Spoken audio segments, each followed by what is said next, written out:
Olá, sou Pedro Fernandes, economista, e hoje eu quero continuar a nossa conversa sobre política econômica. Como a gente viu ontem, política econômica é um conjunto de intervenções que um governo faz para atingir seus objetivos na área da economia.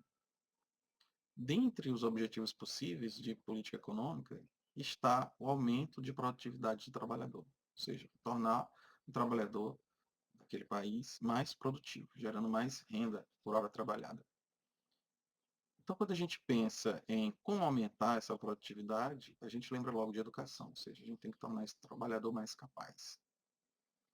E uma das características mais alinhadas com o aumento de produtividade nos países desenvolvidos, e até que estão se desenvolvendo, estão chegando lá, é a aprendizagem em matemática. Ou seja, países que conseguem promover uma maior aprendizagem em matemática conseguem gerar trabalhadores mais produtivos. Na esfera internacional, existe um exame chamado PISA, que avalia a aprendizagem em matemática e a aprendizagem em línguas dos países de forma padronizada, ou seja, de forma que eu possa comparar o desempenho do aluno americano com um aluno brasileiro, com um aluno alemão. E quando a gente observa o desempenho do brasileiro no PISA, a gente percebe que a gente não melhora, né?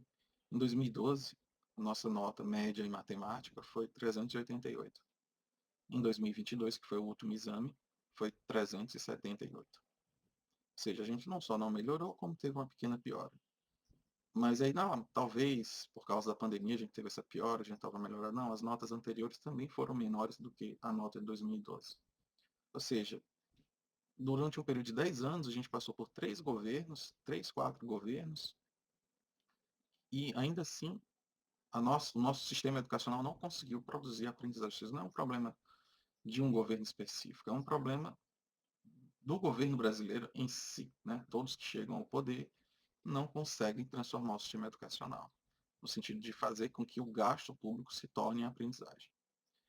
E quando a gente olha, mas será que a gente gasta o suficiente? Olha, uma medida boa para a gente verificar isso é ver o quanto se gasta em educação em relação ao próprio PIB, em relação à própria riqueza que o país produz naquele ano.